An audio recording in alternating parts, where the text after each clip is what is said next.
Bonjour à tous, c'est Aurélia, bienvenue sur ma chaîne. Alors on démarre très très vite pour la quatrième partie de mes tarots et oracles, puisque je dois aller chercher ma fille, donc j'ai pris plus de temps prévu pour la vidéo d'avant. Donc, le tarot Arista de chez Grimaud, donc je crois que c'est toi Naël qui m'a dit que tu faisais du super travail avec. Donc je n'ai pas encore... voilà, je n'ai pas... encore commencé à l'étudier, mais ça viendra. Donc le dos est comme ceci. Et donc vous avez là ici vous avez le nom de la carte, donc là le battleur, le mot-clé initiative, donc le mage, soleil, lion. Vous avez les alors c'est ça. Dans la vie, dans l'immédiat à l'endroit, dans la vie, dans l'immédiat à l'envers. Et ça pour toutes les cartes. Hein. Bien évidemment, donc en fait l'illustration prend beaucoup moins de place que parce que vous avez plein de mots-clés. Mais je trouve que c'est hyper intéressant. Donc je pense que oui, je vais... Et je pense que pour apprendre le Marseille, pour le coup, c'est sûrement une très bonne façon. Voilà. Donc oui, il faut que je me l'approprie ce jeu, je prenne le temps. Mais il est très très intéressant. Enfin pour moi. Voilà.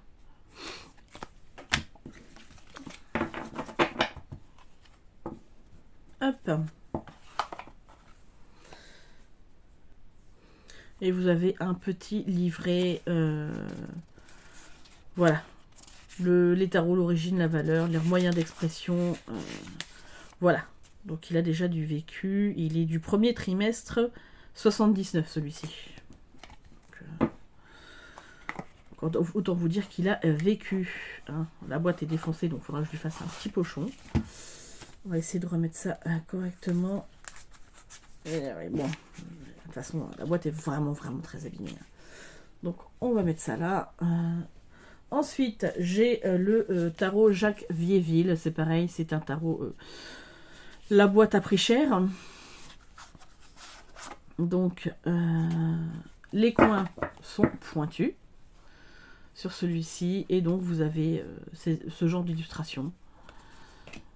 Voilà, comme je vous dis, j'aime bien tout ce qui est ancien. Voilà, j'aime bien étudier les maîtres quartiers des différents endroits de France, d'Italie, Allemagne, tout ça. Voilà, de là où c'était. Donc, il est assez connu. Je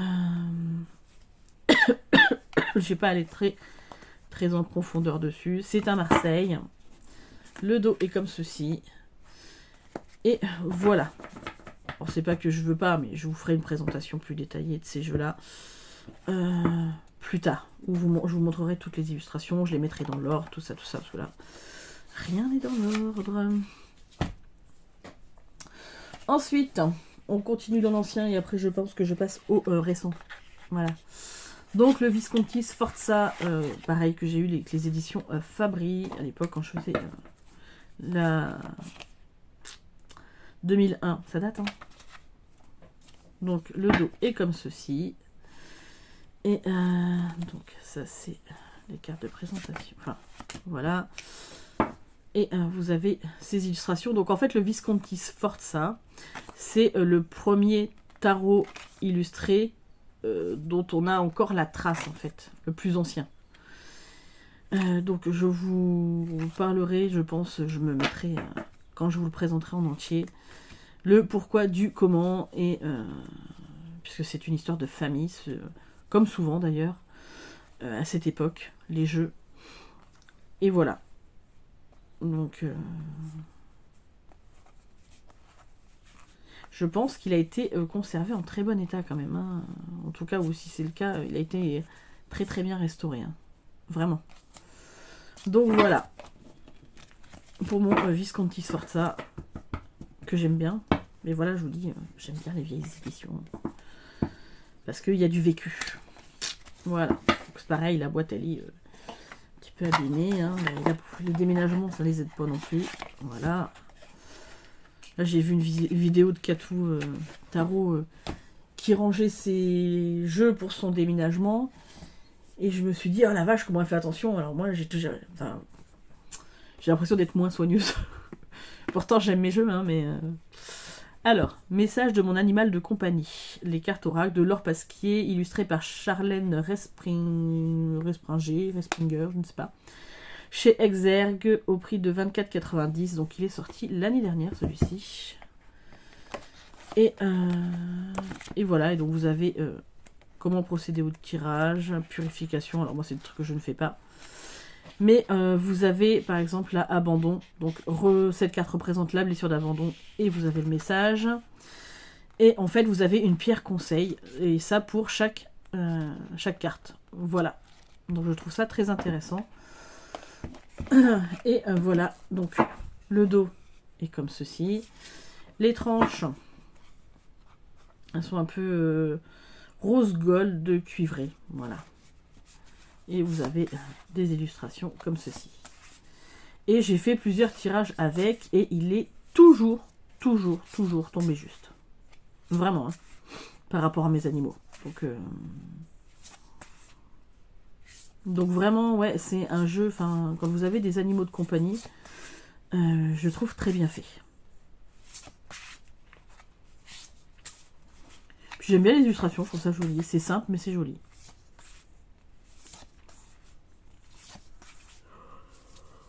Voilà. Je me dépêche parce qu'il faut que j'aille chercher ma fille. Alors, je pense que cette quatrième partie sera un petit peu plus courte que la partie d'avant. Ensuite, l'oracle de l'énergie de Sandra Anne Taylor. Et je crois que c'est illustré par Jenna Della Grottaglia, il me semble. Donc c'est chez Exergue. Je l'avais payé 23,90. Voilà. Et donc, en fait, c'est du photomontage, hein, clairement. Donc, le dos, comme ceci. Femme qui tient une pièce de monnaie. Indécision. Mais il répond très juste, ce jeu. Vous pouvez avoir des messages hyper percutants. Donc, ouais, vous avez les chakras, les archanges. Il est vraiment... Alors, on aime ou on n'aime pas le photomontage, je suis d'accord. Mais moi j'ai eu des bonnes réponses avec ce jeu et je l'aime bien. J'aime pas tous les jeux de Jenna Della Grottaglia, hein, je le dis clairement. Mais celui-ci je l'aime bien. Peut-être parce que c'est le premier que j'ai eu et... Mais ouais, j'aime bien. Je trouve que là, je trouve que les photomontages sont à peu près... Enfin, sont assez bien faits. Voilà. Hop.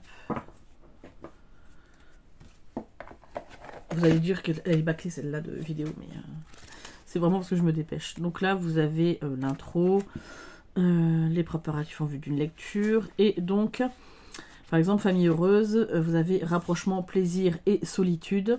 À l'endroit, ce qu'elle veut dire, à l'envers, l'affirmation. Voilà. Hop. Ensuite, l'oracle de l'éveil intuitif de Chris Semet, donc chez Le Duc Ezo, il est à 23,90. Moi, je ne l'ai pas payé ce prix-là parce que je l'ai eu chez Nose et de mémoire, il était... Je crois qu'il était aux alentours de 10 €. Peut-être un peu plus, peut-être un peu moins, mais il est dans ces eaux-là. Donc, le dos est comme ceci, basique. C'est des illustrations, je pense, faites par... ordinateur, je pense. Cela dit, il répond bien. Moi, j'ai fait plusieurs tirages pour ma mère, pour mon frère. Et je trouve qu'il répondait vraiment pas mal. Hein. Les illustrations me gênent pas, j'aime bien. Voilà.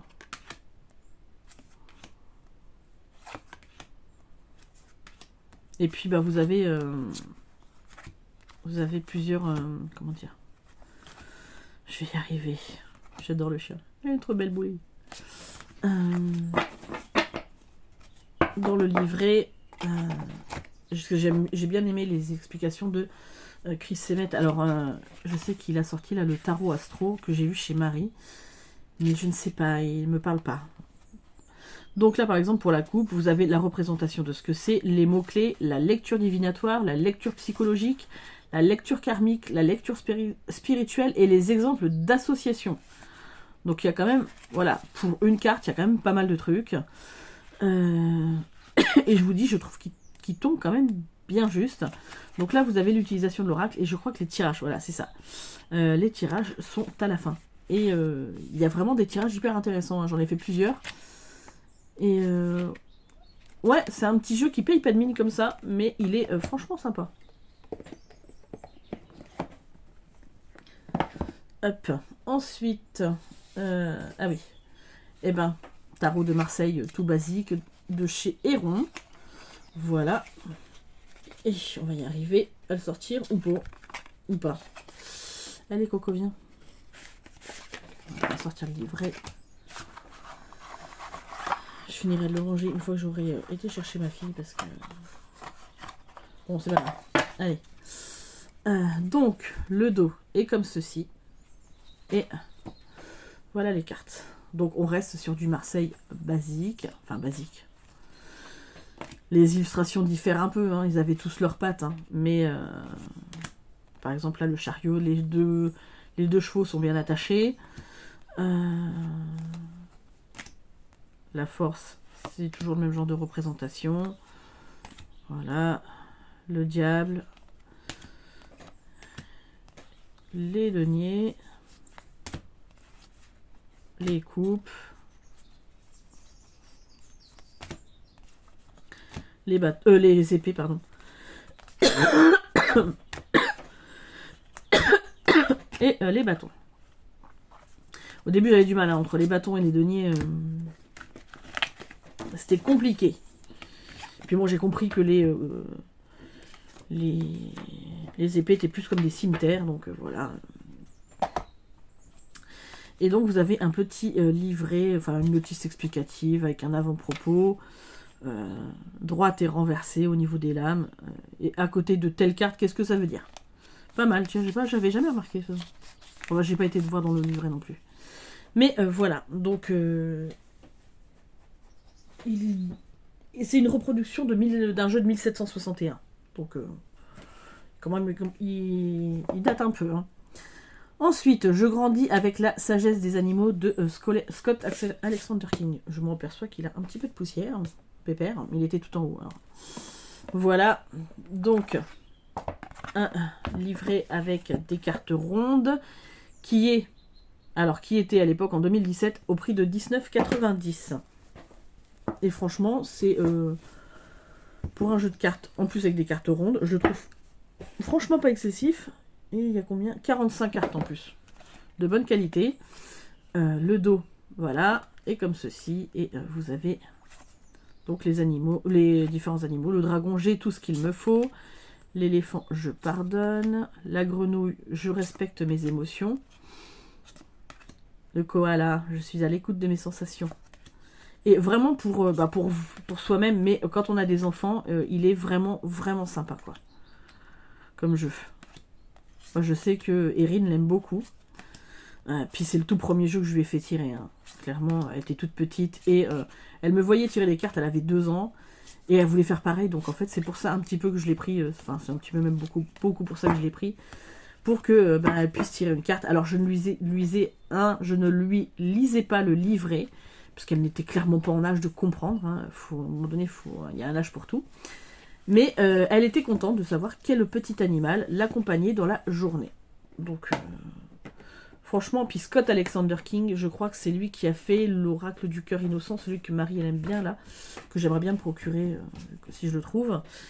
Et je trouve qu'il est, enfin, en tout cas dans ce livret-là, il est vraiment, vraiment très bien. Hein. Donc, vous avez une très bonne explication pour la carte. Et vous avez des exemples pour les enfants, enfin des choses comme ça. Comment se connecter avec l'animal. Enfin, franchement, je trouve hyper bien fait. Et pour le prix, à 19,90 quoi. Ensuite, je vais aller très vite. C'était pour pas les oublier, parce qu'ils sont dans mon... ces deux-là, ils sont dans mon vanity, et comme je l'ai sorti. Voilà. Donc le H. Pétaro de Eleanor Piper, donc qui est un auto-édité. Voilà, donc ça c'est le dos des cartes. Donc on est dans l'univers de Harry Potter. Hein. Alors c'est basé sur un système TOT celui-ci. Voilà, faut le savoir. Donc c'est pour ça que vous avez les cartes qui sont renommées avec un mot-clé là. Donc j'aime beaucoup les illustrations d'Eleanor Piper. Je ne dis pas que j'aurais choisi forcément ces cartes-là pour... Voilà, le fou, jamais de la vie j'aurais mis Colin Creevy. Hein. Non. J'aurais mis Harry.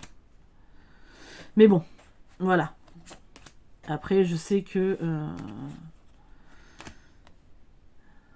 ça, c'est l'as de denier. Oui, pouf souffle, as de denier, c'est ça. Donc voilà, après, Harry le monde, je peux comprendre aussi. Hein. C'est peut-être pour ça qu'elle n'a pas voulu le mettre en fou, mais... Ouais, bah pour moi, le fou, c'est forcément Harry, quoi. Après, le chariot avec le train et tout ça, je trouve ça bienvenu. La tour d'astronomie, je trouve ça très bien aussi. Voilà, après, la force avec Hermione et... comment il s'appelle ? Buck.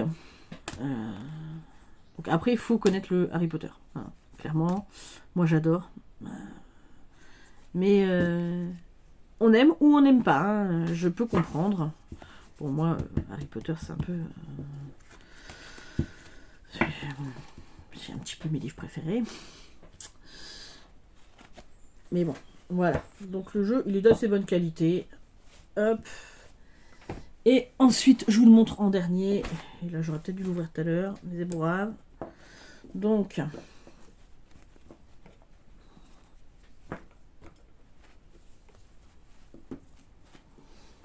Donc, j'ai pas la boîte... Enfin, je l'ai toujours la boîte. Hein. Juste qu'elle est rangée... elle est rangée quelque part dans le mobil-home. Enfin, dans une boîte. Alors, je n'ai pas été chercher la boîte. Hein. Vous m'excuserez. Donc, c'est mon oracle sur demande. Alors là, je vais vraiment aller très très vite. Donc, c'est un jeu qui a été fait par Taronaut. Donc, Sylvie, Angela Garcia... donc là, ils sont tous dans l'ordre, c'est bon? Non, c'est cela. Et avec des mots qu'il y a dans Harry Potter. Donc Alastor Maugrey, Abelfort Dumbledore, le Vif d'Or, Joncheruine. Et donc, en fait, elle a créé un oracle de 321 cartes avec juste des mots. Donc, c'est une qualité linen. Hein. Je ne sais pas si ça se voit bien. Ouais, là, je pense que ça se voit. De bonne qualité hein, mais c'est juste voilà, si vous n'êtes pas familier de l'univers Harry Potter, si vous n'avez pas lu les livres, parce qu'il y a beaucoup plus de choses que dans les films hein, voilà, c'est un oracle qui ne vous parlera pas forcément. Moi, sachant que j'adore Harry Potter et que les livres je les ai lus, relus, relus et encore relus, donc forcément moi ça me parle hein. Donc clairement le truc, c'est que vous prenez une carte, vous l'associez avec un tirage et pour vous faire une guidance, hein, clairement. Voilà, donc, écoutez, 18 minutes 40, wouh, j'ai pété tous les records. Non, je suis désolée, il fallait que j'aille vite pour aller chercher ma fille. Je vous souhaite une très belle journée. Je vous dis à très très vite pour la suite de ma cartothèque et puis pour une autre vidéo. Allez, bye!